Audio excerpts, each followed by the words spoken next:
everyone, and welcome to this edition of Chit Chat Live. I'm, of course, Valerie Eicler, Lair, your host, and with me today is my genie buds, Melissa Barker, who is the Houston County, Tennessee archivist. Hi, Melissa. Hi, Valerie. How are you? I'm good. Did you know you're from Houston? Yes, I am. I'm from Houston. I'm from Houston, and however it is, I'm from there. Yeah. Well, it's good to have you. Thanks for being here. And then we have Sherry Passey, who's out there on the beach in North Carolina. Hi, South Sherry. Carolina. Oh, South South Carolina. Carolina. No, I'm going to put you in North Carolina or South Carolina. Hi, Sherry. Welcome. Hi, it's good to be here. Good to have you. Say, I do that on purpose so that makes sure that everybody's awake and can correct it. Exactly. And I'm in southern Minnesota, just a few miles from the Iowa border, in my office here. Sometimes you see me in my satellite office down in Toto Land in Kansas. I'll be there in a few weeks. But for now, I'm in southern Minnesota where it's still kind of warm, thank goodness.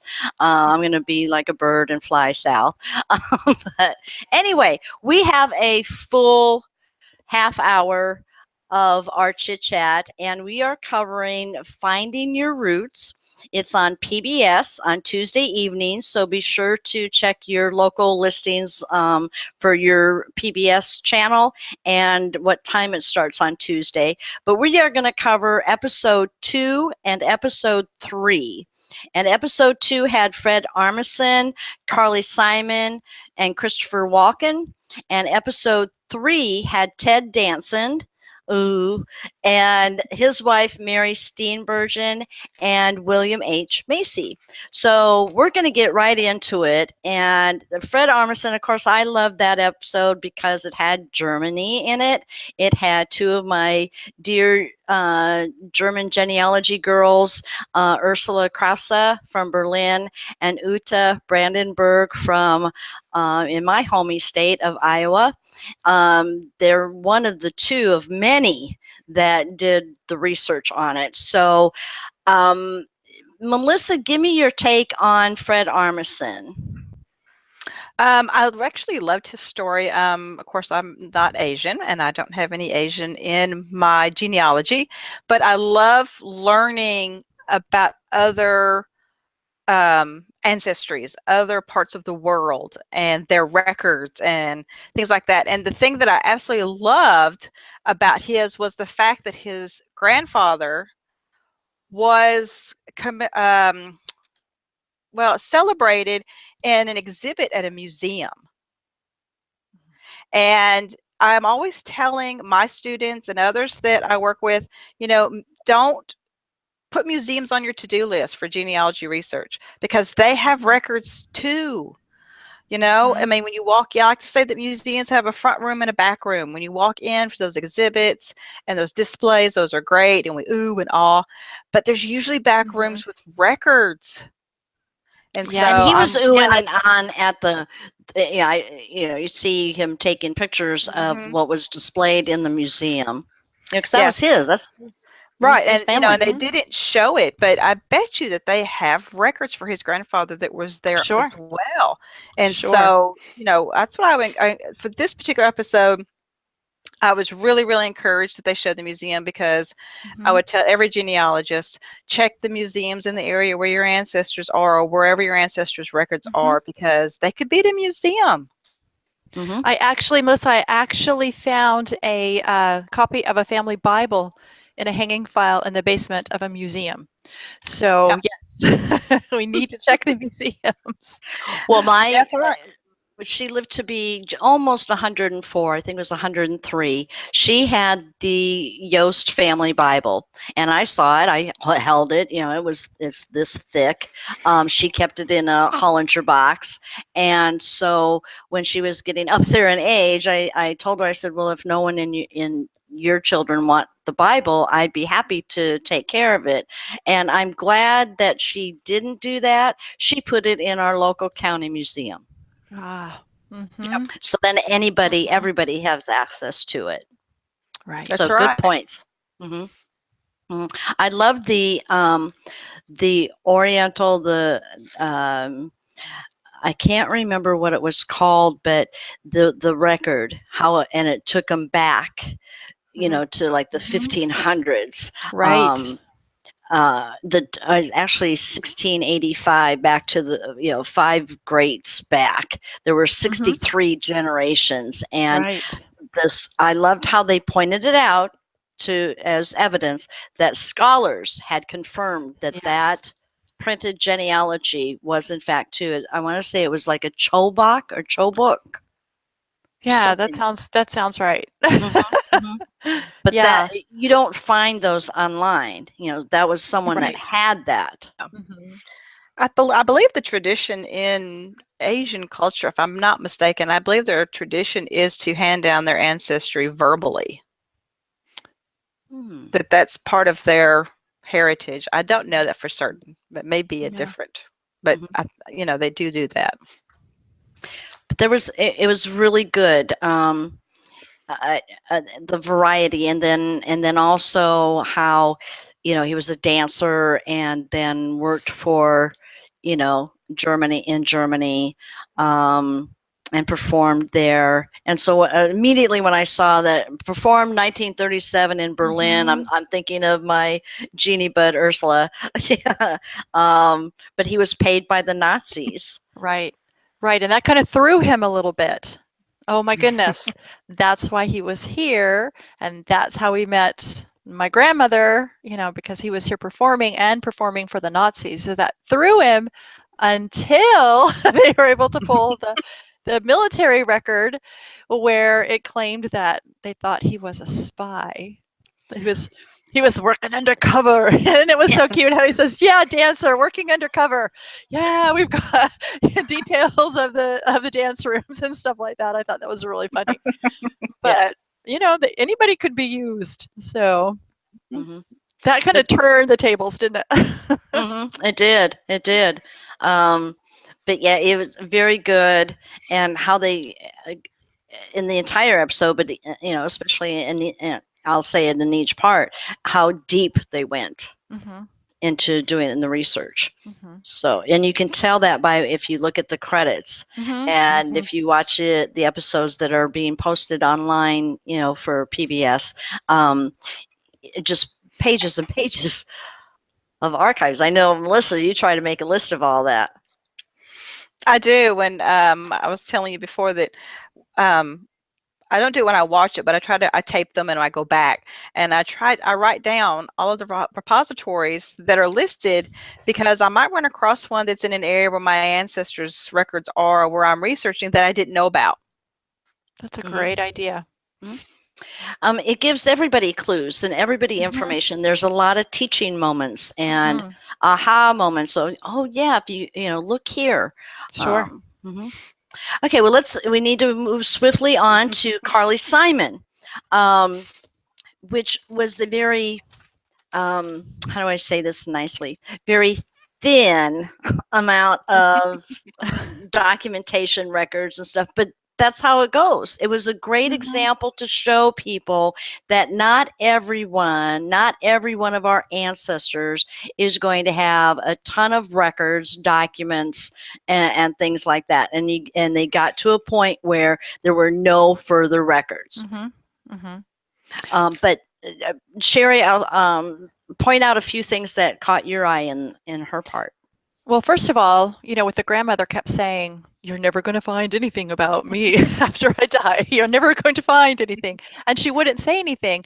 And then they had all these family lore stories about how she was the daughter of, a prince or a king, and that they'd sent her off to Cuba, so nobody knew she was, all that kind of stuff. And then when you go to really look at the records, it's like, nah, not so much. That's not really what happened. But maybe rumors got started because she was trying to cover up some things, or people in the family were trying to cover up things. Who knows how and why family lore comes to be, but it's just a point that you may think this is what happened in your family because grandma said so, or even your mom said so, but it's got to be proved. You know, it's you've got to prove it. You can't. I know I've had some family lore stories in my family that I had to go back to my grandmother and said, this didn't happen. But, you know, she didn't like that because no, this is what the family said. So even if I had documented proof, she had a hard time with it. So I liked the fact that they showed that family lore was disproved, and that would show people, yeah, sometimes family lore is not quite accurate. So I appreciated that. It pointed out this was on her maternal grandmother, that she was so private because, as it turned out, the Spanish in Spain, illegitimate. Sure. And, you know, and that happens. You know, it happens. Right. It is what it is. And they couldn't find, you know, one record until they got to the marriage record and confirmed the name. And of course, you know, it was English-sized. So yeah, my favorite part was taking it to Cuba. Yes. And then the point they made that anything prior to 1880 vital records are stored in the churches. And that is labor intensive. I'm glad they're pointing these things out this season. Yes, that not everything is digitized, that you actually have to go places and you have to open dusty books and you have to look. And sometimes you're going to find it and sometimes you're not. Right. So, right. Like Melissa's tagline. What's your tagline? Remember, it's not all online. Contact or visit an archive today. Yep, absolutely. But the baptism record that they were able to find in Cuba, just, I mean, this just knocks me off my feet. You know, I'm so jazzed seeing, you know, and then when we encourage this to our clients, or I tell my clients and students and others that just because you can't find something on your ancestor, like they showed here, they showed a photo of what the slavery looked like or the drawing of the slavery. You know, it may not have been hers, but it was, you know, at least the time period.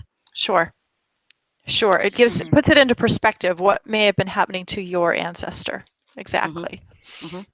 So because they ran to no records, then they go to the next part, and we'll talk about that after we get done with Christopher Walken, because all three of them do the DNA. So but they did show with that one record. With that one record, it did show that she had slavery in her family because they were free people of color. And so that was a shock. That was a shock for her because she had never heard that before. So they did get that bit of information from that record.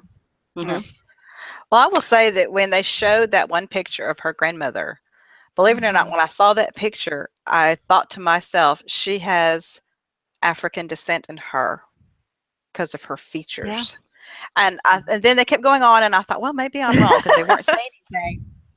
And then when it came, I thought I knew I recognized. And so, but the two things that in that particular one about Carly Simon that I really liked is, and we've touched on it already before, is the fact that Mr. Gates made the comment that he thought that they were at the end when they saw the illegitimate. Right. So we've been researching and our own families, and we get to a point that we find a piece of information or something and we think, well, that's it. I'm not going to be able to go any further. You know, we shouldn't think that way. We should, you know, think outside the box, or give it some time. Maybe some other records will become available or something like that. And so that's an encouragement. And then the other thing is more of a factoid that just blew my mind away that I didn't know about, is when they were talking about the slavery, and they said that Cuba transported more slaves than the United States. Yes, that took me by surprise as well. I even paused and I went, what? You know, I honestly, I don't do slave research. And so, but slavery is huge in the South, and that's where I live. And some of the clients that I'm talking about personally, I don't do it, but some of the clients I've had right now, I'm actually working with one that has slave research. And so, you know, it's something that I am into, but that factoid just threw me for a loop. But I was glad that it was there, you know. Yep, definitely. Okay, Christopher Walken. For each of these, I could easily talk an hour for each of these, but okay. So Christopher Walken, of course, I was excited to see that his parents, like my father, were the immigrants, and that his mom was from Scotland, and his dad was from Germany. And of course, anything that's Germany, I'm right there. And but they looked at his mom's side, and I was excited to see. And they mentioned it. And it seems like they're doing that more, or I'm maybe catching it more, that they were at the National Archives in Scotland and saw his mother's birth record where it said illegitimate.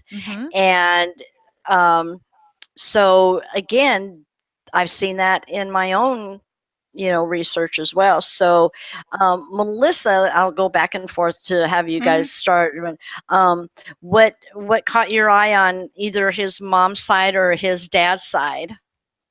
The mugshot.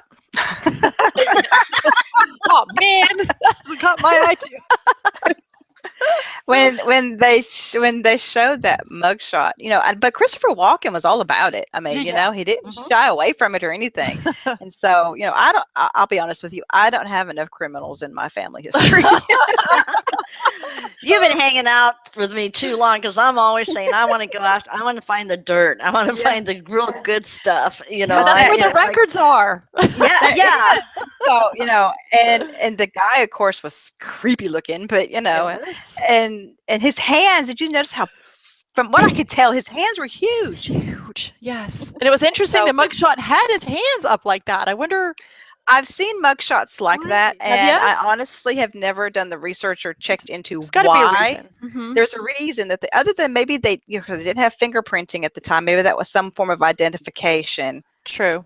To do that, because I've seen other mugshots with their hands up like that. But I felt, I don't know, kind of warm inside with Christopher Walken, because he really embraced everything that he was being told, and he went with it. And he used a Scottish word to describe somebody, and I can't remember the word that he used, but I just enjoyed his very much, because he was very laid back and just very accepting of it all. Well, on his mom's side, the court record for theft, but taken to a prison in London. And in fact, they mentioned it, Pentonville. I haven't yet, because I've been too busy, but I want to go in and Google for that stuff, or look up that. The Scottish word was, because of course I got my notes here, was boyo. I believe it was boyo. Boyo. Yes. Which meant, and he used that word like it was just and he used that word like it was just part of his normal language, because Gates even said boyo, and he says, oh yeah, it's a Scottish word, like we all know that.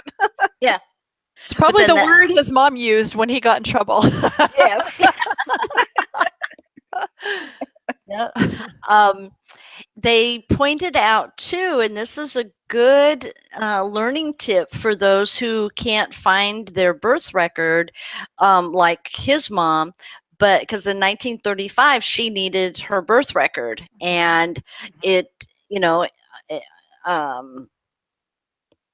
did not include the father's name because she was illegitimate, but from other records, they were able to do a delayed birth registration. Well, it's interesting that she knew the name. So she had changed, and so I'm wondering what caused her to do that. Did she have some kind of relationship with her father, or did she just not want her husband to see illegitimate on? I don't know. Yeah. There had to be a reason that she decided to do that, and that she knew the name, and it's like again, they can't put all the research, the thousands and of hours into the show is an hour, so 52 or 55 minutes, and then they have 3 celebrities, so but it's like, what did you find? Where did you get that? So if it had been my mom, I would have hoped that she'd been still alive, so I could say, Mom, why did you change that? What do you know about him? So too bad he couldn't ask her. Well, let me ask you all a question. and correct me please if I'm wrong, I understood that she did have a birth record and it showed her as illegitimate with no father listed. Right. So when she filed, I think, wouldn't it be not necessarily a delayed birth record, but would it be a corrected birth record? I think that's what she did. She corrected it. She did it Yeah, herself. yeah, maybe corrected. I had delayed, but that could be wrong, and I didn't go back and watch Yeah. it for Wonder more. why, other than Social Security, to get a Social Security number at that particular time frame, but why else would she have done a corrected birth certificate like that? I wonder. That's the Well, only it's thing I can think of. 1935. Right. You know, So, but do you have to have a dad's date on there to get your Social Security? Right. Dad's name? So Mhm. part of me wonders if it was because she knew who he was and she didn't want her new husband to see that and see she was illegitimate. I don't know. I don't know. I don't know. We don't know. Gosh.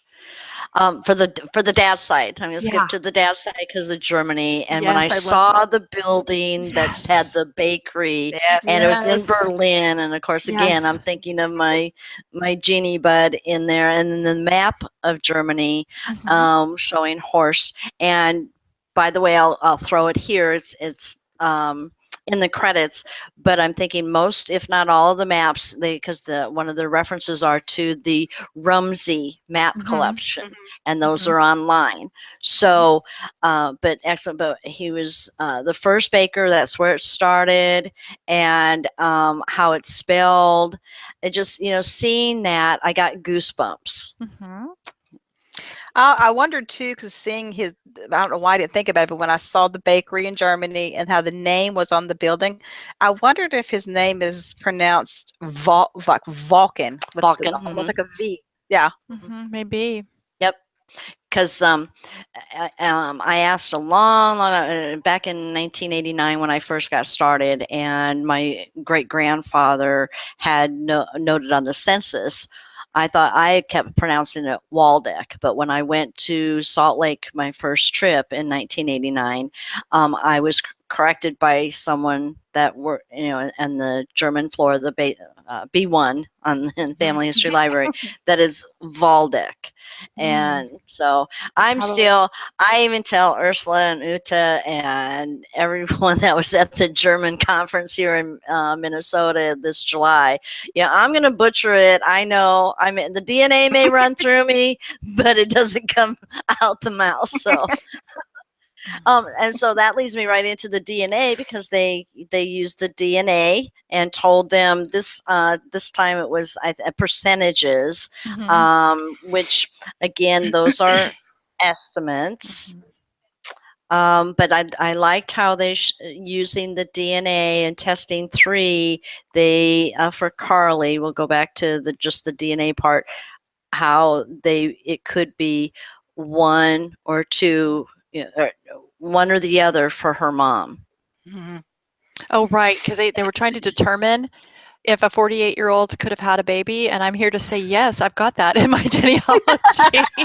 I've got several of those that people will question, and I'm like, well, yeah, because people were around and saw her give birth, and so it can happen. I learned a long time ago there are no absolutes in genealogy. Exactly. There's no absolutes. Nope. Nope. So, well, that's episode 2. I put it stapled in it, and it's ready to go in the file. So, episode 3 was with Ted Danson and his wife Mary, and then William H. Macy. And of course, I love all 3 of them, but Ted Danson especially.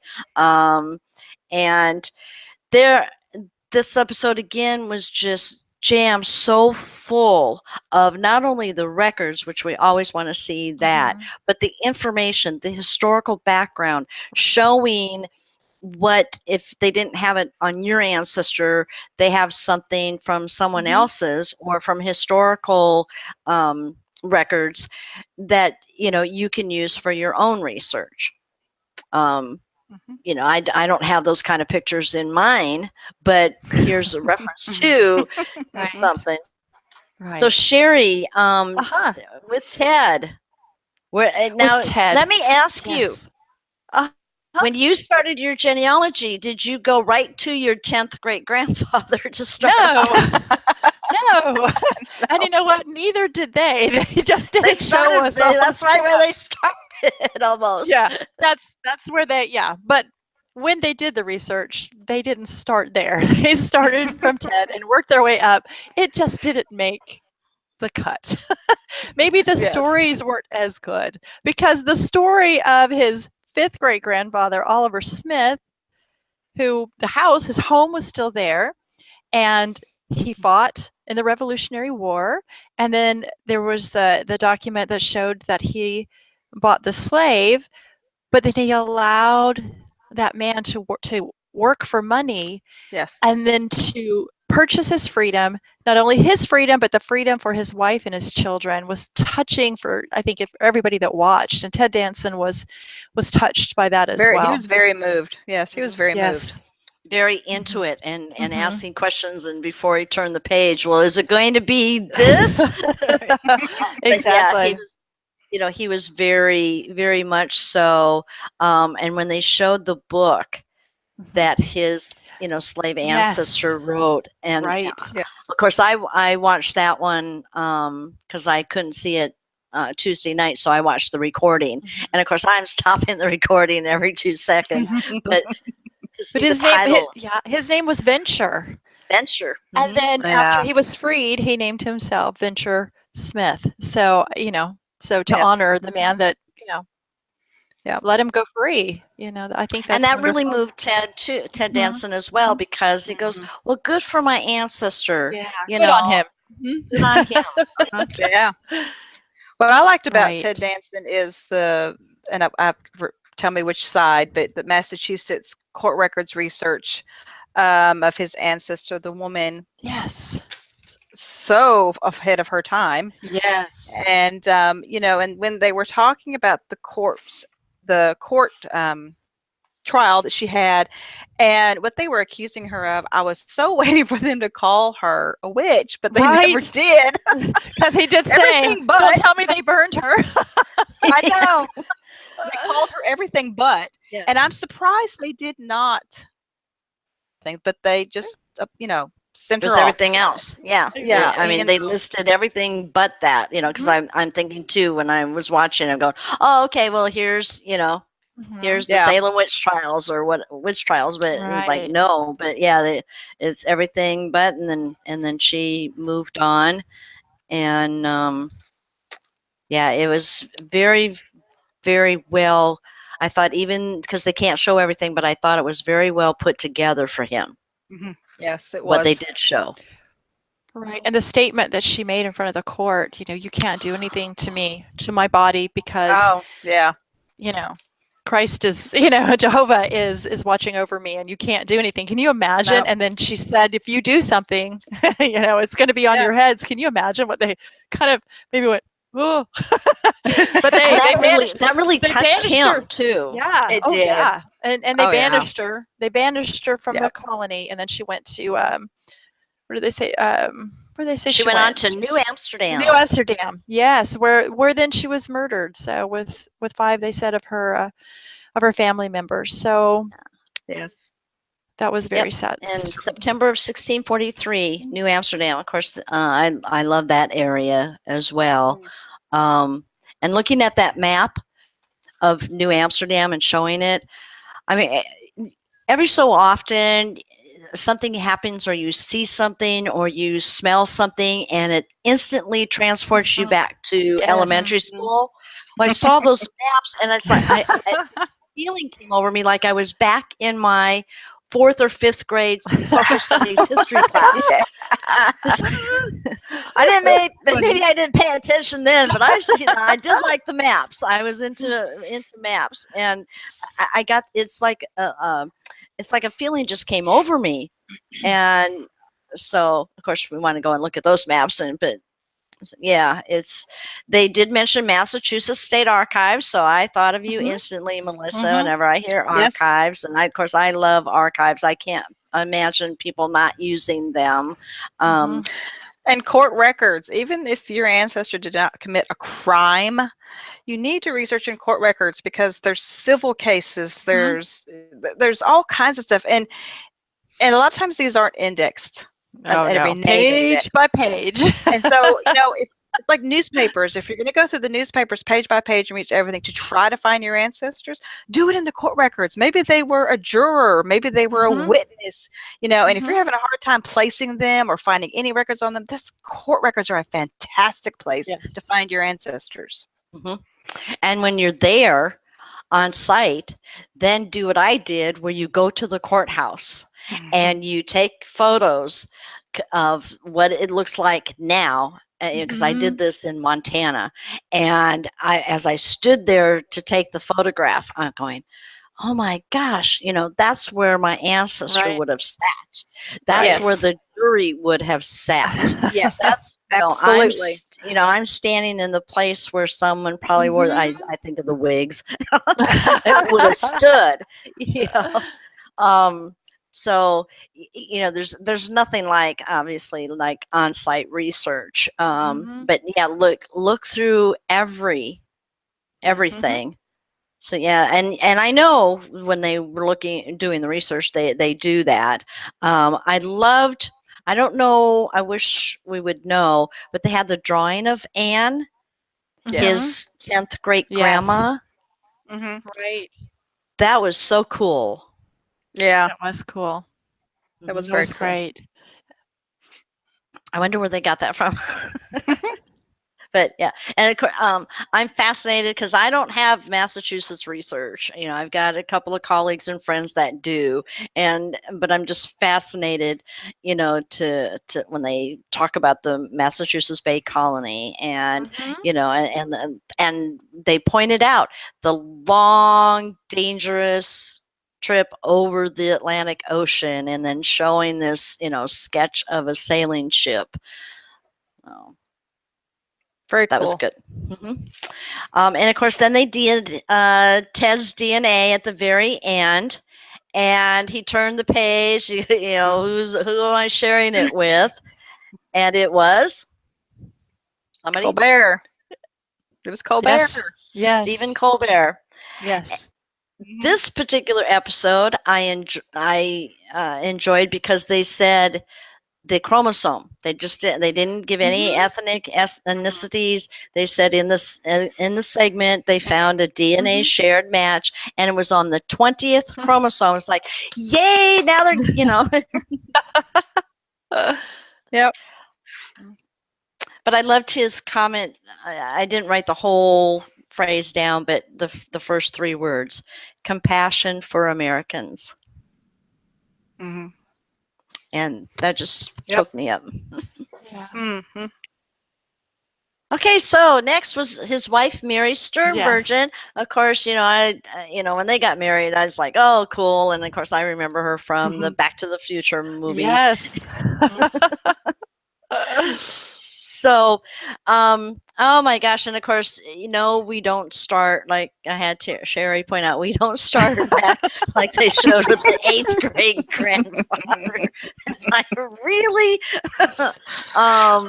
But when they showed a picture, a sketch of the church and a list of the church in Amsterdam. Of course, I'm thinking right away of one of my colleagues, and of course, she wasn't on a list of researchers, but to see that from 1664, yeah. And she had no idea she had that in her background. She had no idea. So it's interesting how quickly we can forget where we're from if we're not told. It can just get lost. That's right. She had no idea that they would find records there for her. So I thought that was interesting. But seeing, and pointing them out, the archives in Arkansas, and then it said, pointed us to this, and I'm going, I wonder what they found in the archives in Arkansas that even pointed them back to immediately. Right. But, of course, we know that all the things they had to do to get back to that point, there could have been, in her, grandparents, that kind of a link somehow, but I doubt it. Yeah. But there was kind of like a break there that the editing kind of thing. So, Yeah. but I loved how, then of course, then from the 8th, they brought up to the 5th. Yes. And I loved his story. Peter. What a guy Peter was. Causing all sorts of trouble in George He's my Washington's favorite. going out drinking, rebel rousing, causing trouble. And the letter from George Washington saying, Defrauded. Yeah. Yes.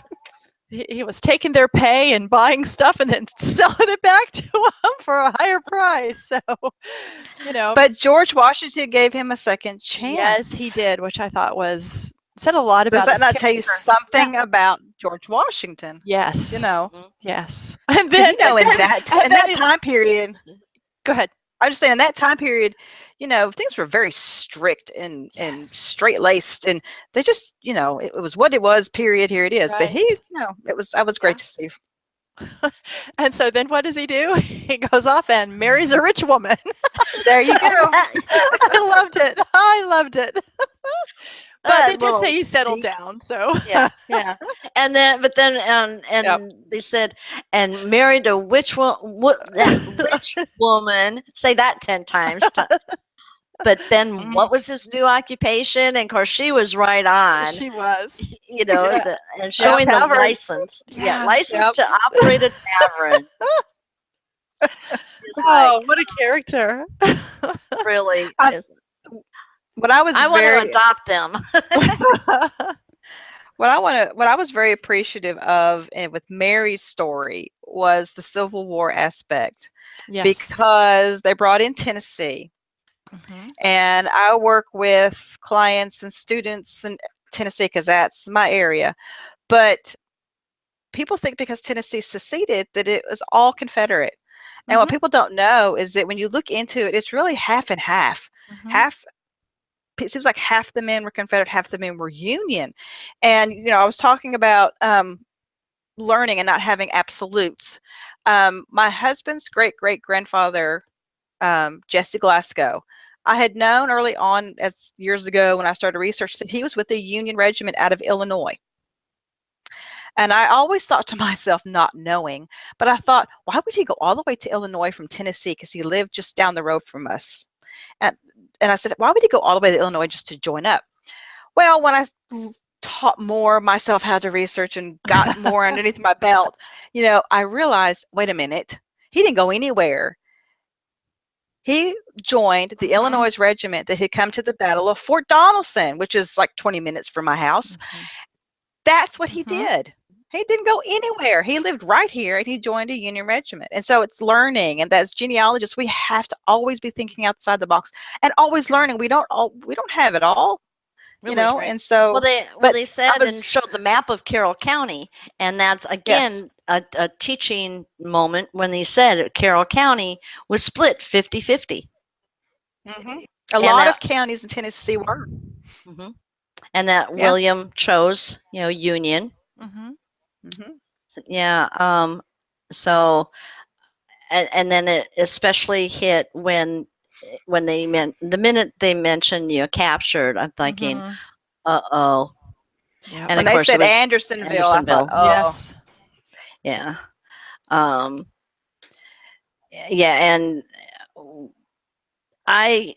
even in last year's season, and then I want to say in Who Do You Think You Are as well, they featured that a lot, and I had done some side work for someone, and I remember describing, and they did a lot of that same, the maggots, the lice, the same creek that they use for drinking water was also, and it's like, oh yeah, it's like, I really don't want to hear all that again. But, it was good that they pointed that out again as a reminder, it's there are so many had died from dysentery or the like. So, and that they did point out, so I'm assuming they had his death record, that he had scurvy and he was paralyzed. But again, they showed a photo of a survivor and pointed out that could maybe have been the way your ancestor looked like. Right. Mm. Right. Mm. Mm. Yeah. You all have heard me talk before that I cry when a new 7-Eleven opens up, man. So you know these shows, when they show that, it's like, oh. You know, our genealogies are all not, you know, wrapped up in a nice Christmas That's right. paper with a bow, you know. It's Mhm. and that's why I encourage my students, I'm sure like you do, Val, you know, embrace it all, because it Exactly. is your history, it is your Right. story, Mm-hmm.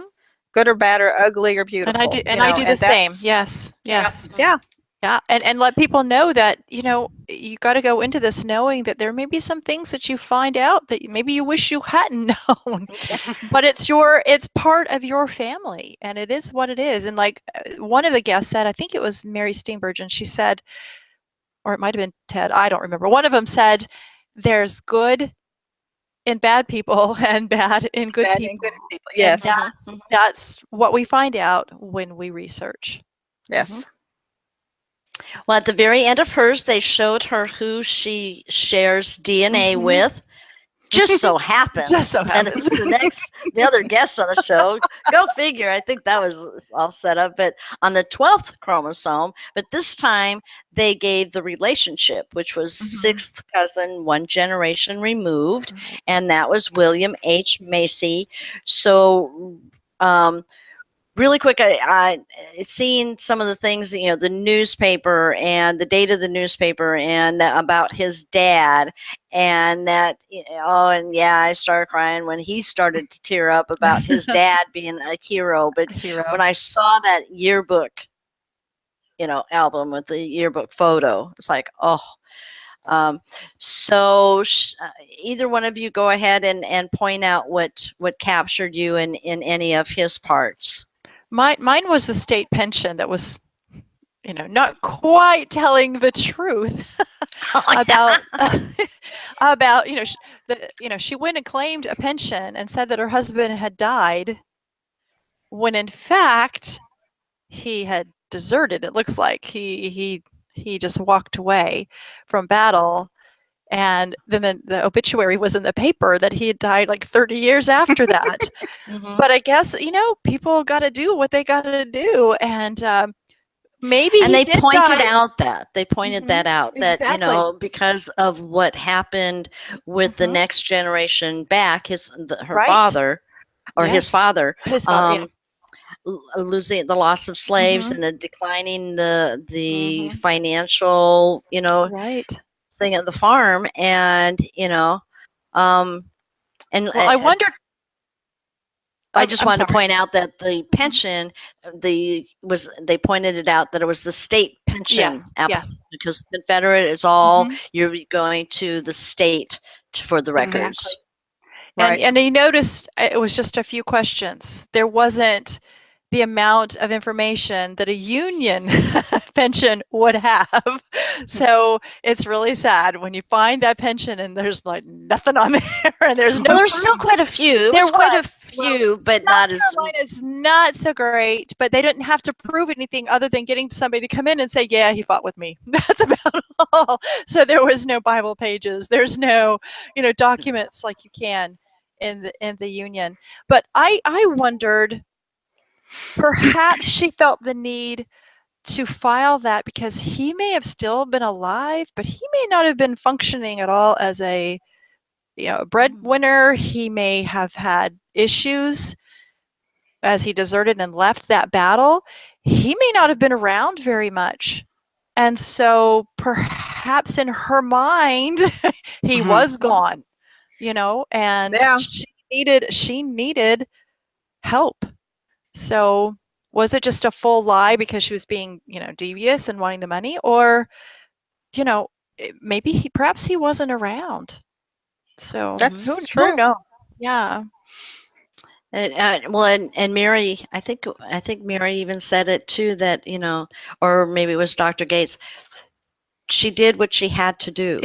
Yeah, exactly. She did what she had to do for her and support of her children, because it wasn't. I didn't see where he was there. You know, he they didn't, it wasn't really said, but then, you can just imagine, what could have happened, or there's the records, I'm sure she was pointed that out, but. Well, I think that also goes to show, and it points out too, that we cannot just use one record for information, because I could see somebody finding that record going, alrighty, he was dead by this point, because she had filed, and this is when he died, and not move on and search any farther. Right. That's why I always tell my students, even, and this is hard because it creates more work maybe when you don't need to do it, but when you're even looking at census records and a woman is listing herself as widowed. Oh, yes. Believe that. Because they would much rather say they were widowed than divorced. Yes, or my husband just ran off, Right. And because I've got a couple of those that I've researched, yes. So I always question the widowed on census records. Always. I question everything. Yeah. I was just what saying could that. be wrong? I was just saying that the other day too in my classes too. Yes. It's like I question everything. Yes. But my favorite part was Thomas, where in the court 1659 court he was fined because he brought in the Quakers to get them out of the rain, and then look what happened. The 4 Quakers were put to death. He was fined, but then, oh my gosh, how exciting is that he moved on, and they showed the deed purchasing the island of Nantucket. Exactly. Yeah. And then descendants became Quakers. Yes, the converted. Yes, that was amazing. I've always said, even I got started in January of 1989, and it was not far, maybe 6 months into it. It's like, oh, I want to be descendant of a Quaker. Yes, I've had clients that were descendant of Quakers. They've got wonderful records. I don't have any in my family. No. The Baptists didn't keep a lot of records. No.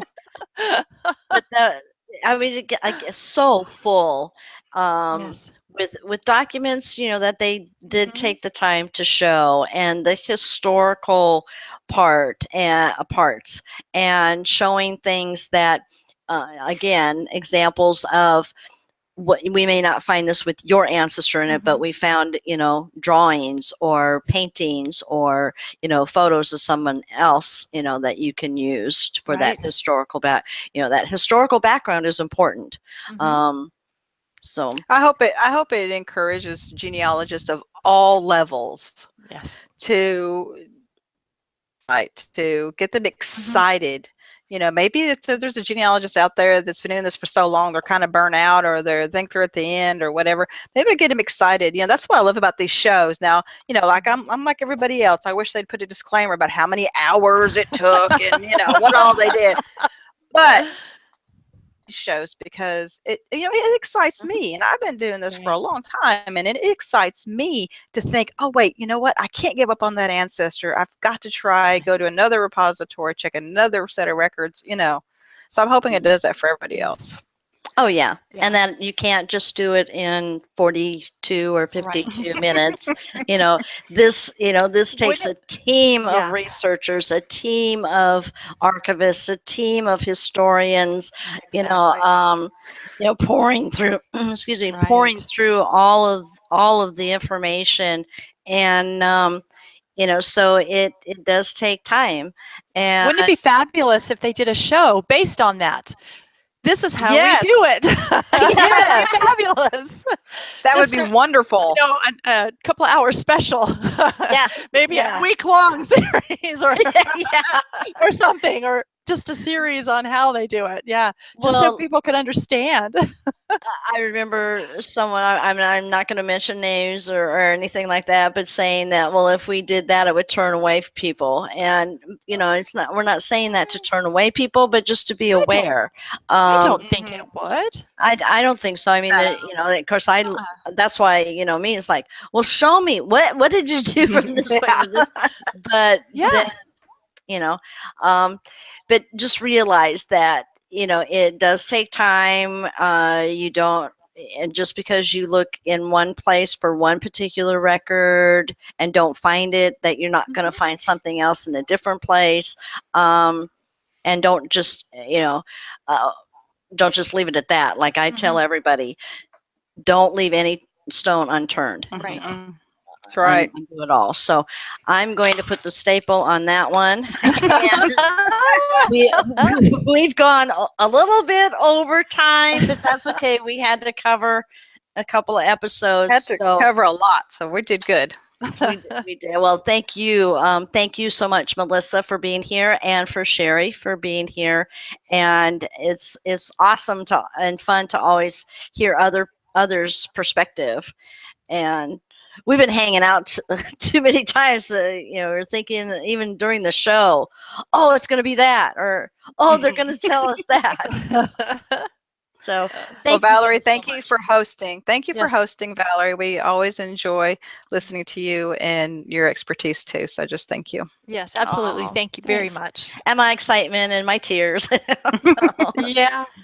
But so we thank all of you for watching, and stay tuned for the next Chit Chat Live to go over episode 4 of Finding Your Roots.